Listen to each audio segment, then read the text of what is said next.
C'est parti pour les interviews de l'IA dans Smart Tech que vous regardez sur la chaîne Bismart. Aujourd'hui, autour de la table, nous avons Mathieu François d'Oracle. Bonjour. Bonjour. On va parler ensemble d'un baromètre croissance et intelligence artificielle. Karim Bouffenec est avec nous également d'ADP, spécialiste dans la gestion des ressources humaines. Ça tombe bien, vous avez une solution dont vous voulez nous parler qui intègre un agent pour la gestion de la paye. Mais on commence avec Vianney Settini. Bonjour. Bonjour. Vous êtes le CEO fondateur de Vocast, qui est une technologie qui permet en fait de donner de la voix à n'importe quel support. Par exemple, ça. C'est ça ? Oui, tout à fait. C'est-à-dire, expliquez-nous. Alors, le concept de la plateforme, c'est d'utiliser les messages vocaux que l'on utilise au quotidien sur les WhatsApp et les messageries instantanées pour les utiliser dans le business et dans la communication et marketing. Donc, sur notre plateforme, on va pouvoir créer des vocasts, créer des vocaux. Et ces vocaux, on va pouvoir les utiliser soit via des QR codes qu'on va pouvoir mettre à disposition dans des musées, dans des restaurants, sur des cartes de visite, par exemple, soit sur les sites Internet, pour que les gens, quand ils naviguent sur une page, puissent écouter quelqu'un qui va leur parler d'un produit ou d'un service, mais également sur les réseaux sociaux, puisqu'on convertit également tous les audios en vocaux. Donc l'idée, c'est d'utiliser à 360 degrés un vocal que l'on crée sur notre plateforme. Alors, vous faites une différence entre audio et vocaux.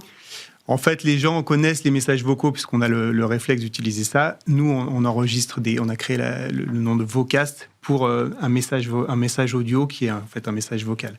C'est vrai que la nuance parce que vous dites on transforme des audios en vocaux. Alors moi, là, vous m'avez perdu. Ah oui, non, pardon. non, c'est ça. On transforme des textes. On transforme des textes en vocaux. En vocaux, ok. Et on transforme des vocaux en vidéo également. D'accord. Quelle différence, quand on a un QR code comme ça, qu'on scanne, on arrive sur un site internet, que derrière il y ait de l'audio ou pas, finalement ça ne change pas grand-chose. C'est comme ça que ça fonctionne ? En fait, quand on va être dans un musée, souvent, soit on scanne et on arrive sur une page hébergée par le musée, on va avoir du texte, et là, on pourra rajouter notre vocast à l'intérieur de ce texte. Donc, on n'a pas besoin de s'intégrer directement au niveau du QR code. D'accord. Et là, donc, on peut écouter le vocal. Soit on scanne le QR code, on arrive directement sur un vocast, donc hébergé par nous. D'accord. Où là, on va entendre le contenu qui, lui, va être traduit en 15 langues grâce à l'IA. Donc, l'idée, c'est vraiment qu'un Italien ou un Japonais va directement écouter le contenu audio dans sa propre langue, ce qui va en fait permettre de toucher une clientèle ou des visiteurs internationaux. Donc, ce que change l'intelligence artificielle, c'est ça, c'est la possibilité de traduire les vocaux de manière automatique. C'est ça, on utilise l'IA pour convertir tous les audios qui sont créés, soit en anglais, soit en italien, soit en français, pour les convertir en multilangue, donc en gardant l'intonation et la tonalité de la voix, pour que le contenu soit accessible vraiment dans toutes les langues. Et également sur la partie conception des vocaux, donc soit les gens enregistrent eux-mêmes parce que c'est un chef ou un soigneur qui va vouloir parler d'un animal qui va avoir envie de se prêter au jeu, soit c'est l'IA qui va créer l'audio, créer le contenu audio qui sera accessible aux visiteurs. Alors, vous parlez d'outils marketing publicitaire, ça peut être aussi un outil d'accessibilité ? Alors effectivement, c'est fait pour les malvoyants notamment. Quand on arrive dans un lieu, ça peut être un outil qui permet d'indiquer où se trouve tel ou tel espace, d'accéder à des contenus Parce audio. Que ça fait partie des vrais grands sujets aujourd'hui face au handicap, c'est de pouvoir donner plusieurs types d'interfaces en fait. Aujourd'hui, quand on a un site internet qui n'est que en vidéo ou qui n'est que textuel, de pouvoir offrir une alternative. C'est très important. C'est vrai que c'est une des possibilités de notre plateforme, comme on peut également créer des vocaux pour les enfants, pour les ados qui, eux, sont friands de ce genre de technologie, mais également pour les malvoyants. Donc, on peut facilement créer ça, puisque c'est assez simple. Au final, les gens peuvent s'enregistrer très facilement, alors que parfois, en vidéo, ils vont avoir plus de mal. Mais créer un vocal, c'est quelque chose qu'on fait très naturellement. Ouais. Et donc, l'idée, c'est de pouvoir en créer pour tout cas d'usage. Donc là, on parle beaucoup de diffusion, mais on fait également donc de la collecte de vocaux. Je vais vous donner un cas d'usage assez intéressant sur un fleuriste en ligne. Quand on va acheter un bouquet de fleurs, on va pouvoir désormais enregistrer un vocal lors de la transaction. Et la personne qui reçoit le bouquet va pouvoir écouter ce vocal via un QR code. Ah, d'accord. Au lieu de juste laisser un petit mot de la part de Delphine, en fait, je pourrais laisser un message vocal avec le bouquet. C'est ça. L'idée de la plateforme, c'est d'humaniser un petit peu les transactions qui sont un peu froides. Souvent, effectivement, on peut rajouter un petit texte, que ce soit pour un bouquet de fleurs ou autre, et c'est assez froid. Et au final, quand on reçoit le bouquet, qu'on peut écouter un message de son fils, on va vraiment avoir de l'émotion qui se crée. Et en fait, on vient rajouter ça dans les transactions qui sont très digitales. Et donc ça, on va pouvoir le dupliquer pour les cagnottes en ligne, par exemple. Si je mets X euros sur une cagnotte en ligne, au lieu de mettre simplement un petit texte, je vais pouvoir rajouter un message d'1 minute, 2 minutes, pour que la personne ait beaucoup d'émotions à la fin avec tous ses vocaux, en plus de l'argent à écouter. D'accord, très bien. Une réaction, messieurs, sur cette technologie, cette interface vocale, c'est vrai, qui semble tellement évidente. Je repartirai avec j'ai envie de tester. Oui. J'ai envie de tester et essayer, mais je pense que... Pourquoi faire ? Vous feriez quoi avec ça, Karim ? J'ai une idée sur laquelle on pourrait avoir un cas d'usage. Par exemple, je vous explique. Quand on fait des rendez-vous business, notamment sur des salons, par exemple Vivatech qui arrive dans 2 semaines, avec ces vocaux, avec ces QR codes vocaux, on va pouvoir, à la fin de notre entrevue, imaginer par exemple un business entre nous, on va scanner un QR code vocal qui est vierge et unique. Moi, je vais le coller sur ma carte de visite. Ensemble, on va enregistrer un vocal pour se récapituler ce qu'on s'est dit. Et je vais vous le donner. Quand vous allez rentrer chez vous après X rendez-vous, vous allez pouvoir scanner ce vocal, réécouter ma voix avec la photo qu'on aurait prise ensemble, par exemple. Et du coup, ça va vous permettre de vous rappeler de ce qu'on s'est dit. Ça va humaniser, en fait, une carte de visite. Oui, ou ça peut créer un petit mémo, disons. C'est un mémo vocal, donc encore une fois, traduit dans votre langue. Et donc ça marche très bien pour les rendez-vous salon. Et moi, de mon côté, je vais avoir la liste de tous les vocaux que j'ai faits avec toutes les personnes que j'ai rencontrées. Et je vais me rappeler de beaucoup de subtilités qu'on s'est dites. Alors que sinon, mince, qu'est-ce qu'on s'était dit ? Ah oui, il faut que je fasse ça, mais ça reste léger. Bon, Karim, c'est à ça que vous pensiez comme usage ? Pardon. Non, alors pas forcément. On est à l'ère du zéro papier, où on tente de tendre vers du zéro papier, la digitalisation. On a dans nos activités, on remet beaucoup de documentation, alors souvent en ligne, mais parfois aussi en papier. Ça peut contribuer. Je pense que ça peut permettre d'avoir une empreinte un peu plus green par rapport à ça. Toujours avoir cette relation. Et est-ce que, après, il faudra regarder, est-ce qu'on peut véhiculer tout ce qui nous passe par la tête au travers de ce QR code, qui évite de transférer ou de transmettre un dossier papier, des tonnes de documents. Donc, je suis en train de réfléchir. OK.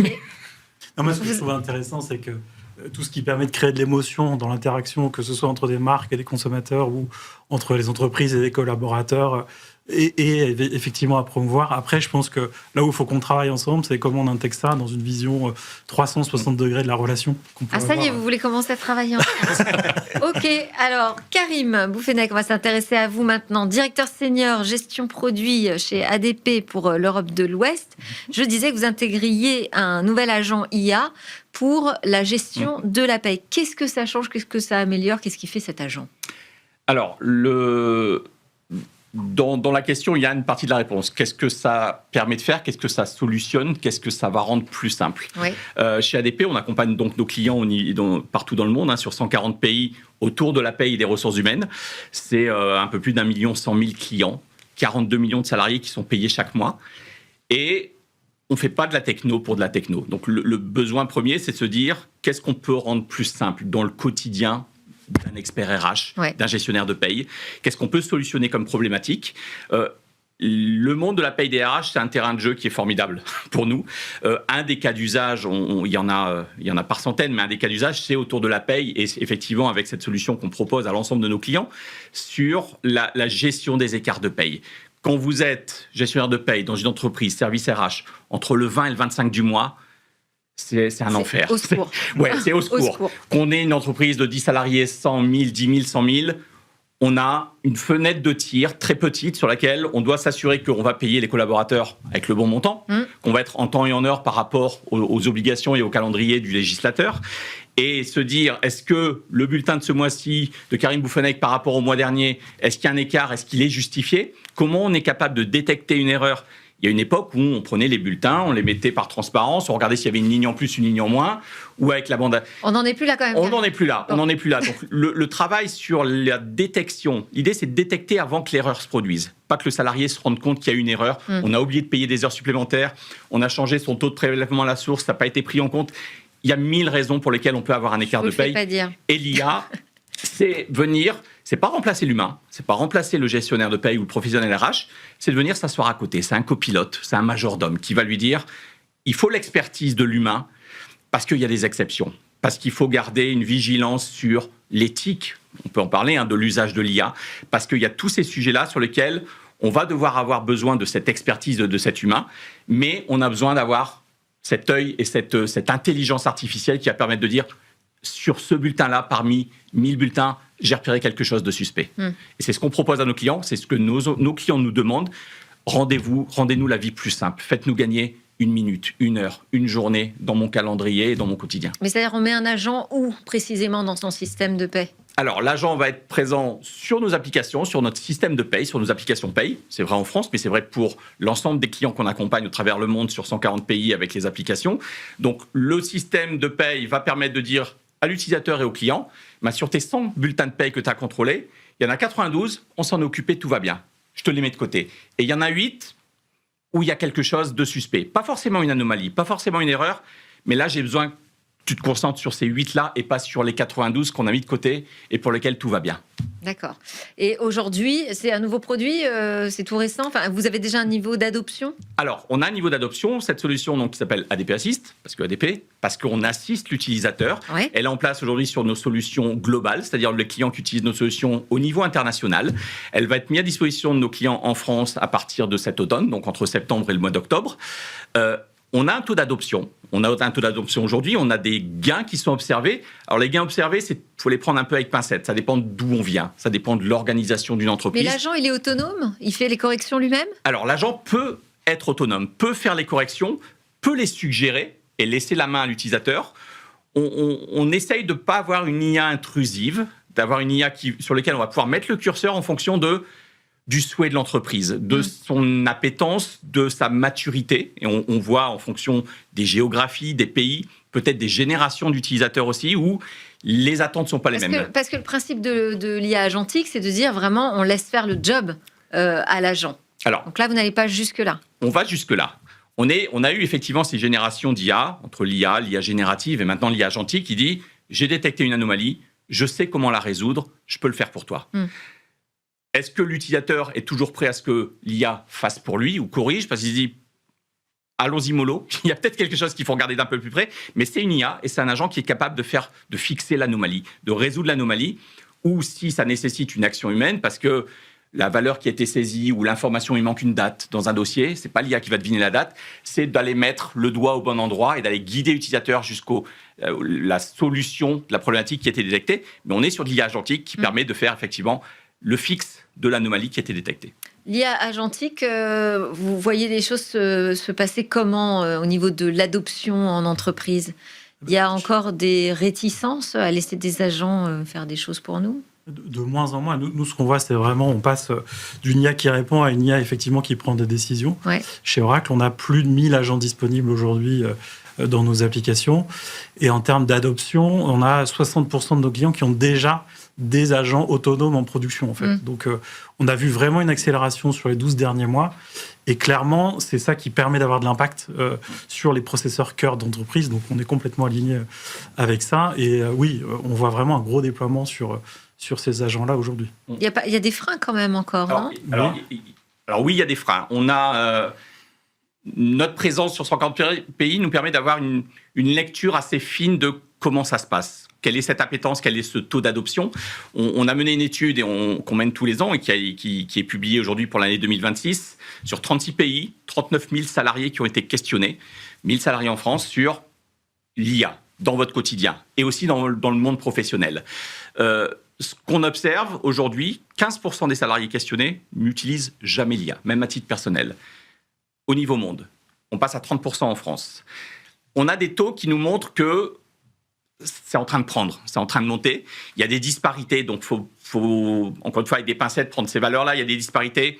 Les pays émergents, l'adoption de l'IA se fait beaucoup plus rapidement. En fonction des secteurs d'activité, en fonction des générations, l'adoption se fait plus rapidement. Le premier, peut-être, point de blocage qu'il faut réussir à casser, c'est le sujet de la confiance. Quelle que soit la thématique autour de l'IA, si on arrive à gagner la confiance de l'utilisateur avec une IA éthique, une IA qui encore une fois, qui n'est pas juste de la techno, mais qui va apporter une vraie aide, on arrive à débloquer ces points de blocage. Alors, Mathieu François, donc Regional Vice President Cloud, Data and AI chez Oracle. On va parler pas de la confiance, mais de la croissance avec l'intelligence artificielle, puisqu'il y a un baromètre qui a été réalisé par Opinionway, donc en partenariat avec Oracle, mais aussi Soprasteria, DMB et le groupe BPCE. Quels sont les enseignements qui vous semblent intéressants de partager avec nous de cette étude? Alors, c'est une étude qui est organisée par l'Axel, l'association de l'économie numérique. Et effectivement, on est adhérent et on est partenaire de cette étude-là. Ce qui est intéressant de constater, c'est que là, vraiment, l'IA maintenant est entrée dans l'entreprise et on est vraiment sur le moment du passage à l'échelle. C'est-à-dire qu'aujourd'hui, par exemple, 98% des dirigeants nous disent dans l'étude que l'IA a contribué à la croissance récente de l'entreprise. Donc, on voit vraiment une transformation. Quand on parle de croissance, on parle de quel type de croissance? Non, on parle vraiment de la croissance économique de l'entreprise. Voilà.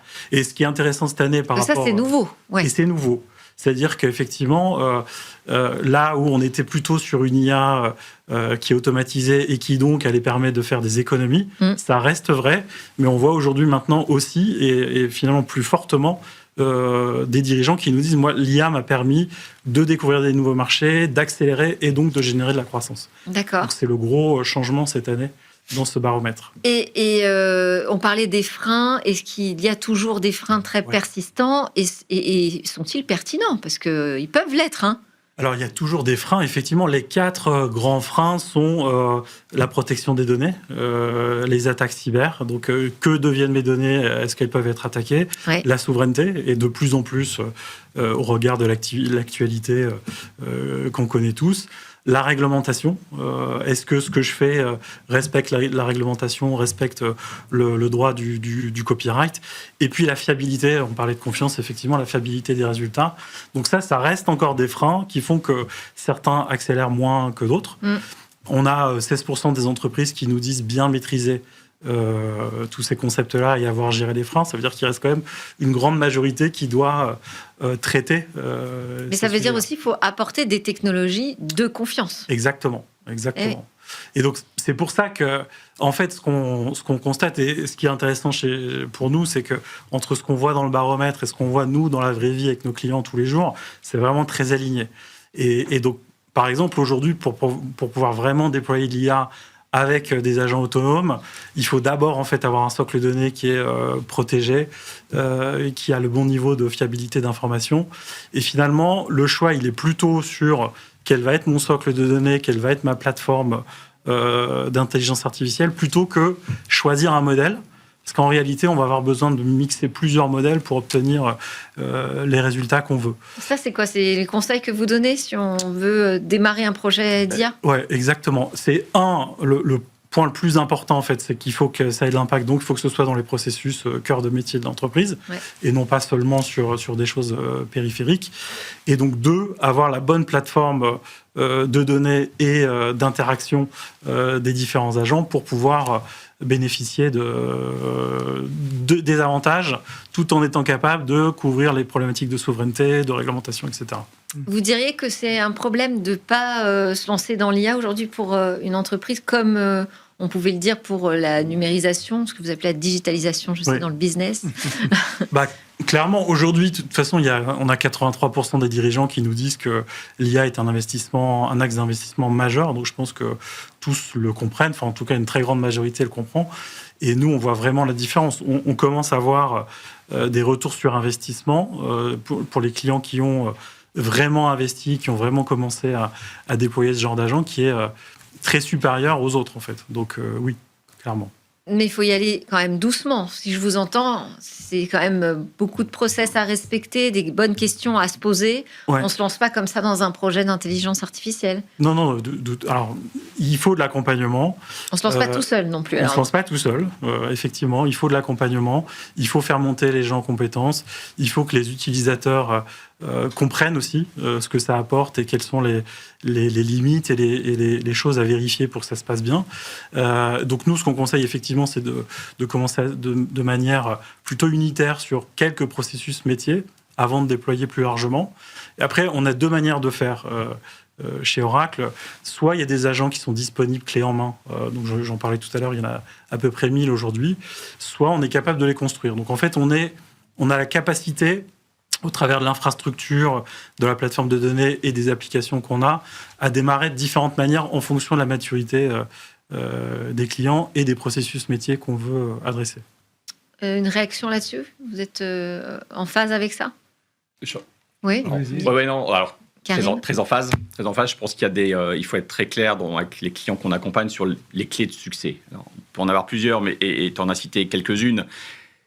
Si on ne sait pas répondre à la question qu'est-ce que je cherche à résoudre comme problème, à simplifier, à solutionner, c'est que c'est pas encore le moment de déployer une IA. Ouais. C'est vraiment le point de départ. On développe des agents, on fait de l'IA, on développe des agents parce qu'il y a du métier derrière, parce qu'on travaille sur du métier, c'est au service du métier. Développer de l'IA, ça peut aller très vite. Il y a plein d'entreprises qui font ça. On peut avoir des agents développés en quelques heures. Dans les clés de succès, c'est le choix de mon partenaire. On parle d'éthique, c'est un point qui est primordial. Quelle est l'éthique de l'usage de la data? On va pas reparler du RGPD que toutes les entreprises connaissent maintenant, mais est-ce que je peux tout faire avec de l'IA? La réponse est non, on le sait tous. Donc, le choix du bon partenaire, où il y a une vraie gouvernance, où il y a une vraie éthique sur l'usage des informations, une vraie transparence sur ce que font les agents. Et il y a le sujet de acculturer les utilisateurs. Le taux d'adoption, il est aussi en fonction de comment je les accompagne. Il y a l'effet nouveauté. Tout le monde va essayer le premier jour où ça va arriver. Et si on n'a pas accompagné les utilisateurs, tout le monde ne sait pas prompter. C'est pas forcément inné. Donc, sur jusqu'où on peut aller, qu'est-ce qu'on peut demander, ne pas être frustré quand on va avoir une non-réponse, parce qu'on apprend aussi aux IA à ne pas répondre quand elle n'a pas la réponse. C'est ces limites et ces garde-fous qu'on met en place. Et ça fait partie de l'accompagnement. Et le dernier point, c'est peut-être ne pas y aller par étapes. Un premier cas d'usage. Y aller par étapes, vous voulez dire? Y aller par étapes. Un premier cas d'usage et pas se dire je vais mettre de l'IA du sol au plafond en quelques semaines. Merci beaucoup. Vous avez parlé du RGPD. Justement, on va continuer à en parler juste après notre séquence. Merci à tous les trois d'avoir été ici pour les interviews de l'IA. Donc Mathieu François pour Oracle, Karim Bouffenec pour ADP et Vianney Settini pour Vocast. Donc à suivre cette Europe numérique qui se construit.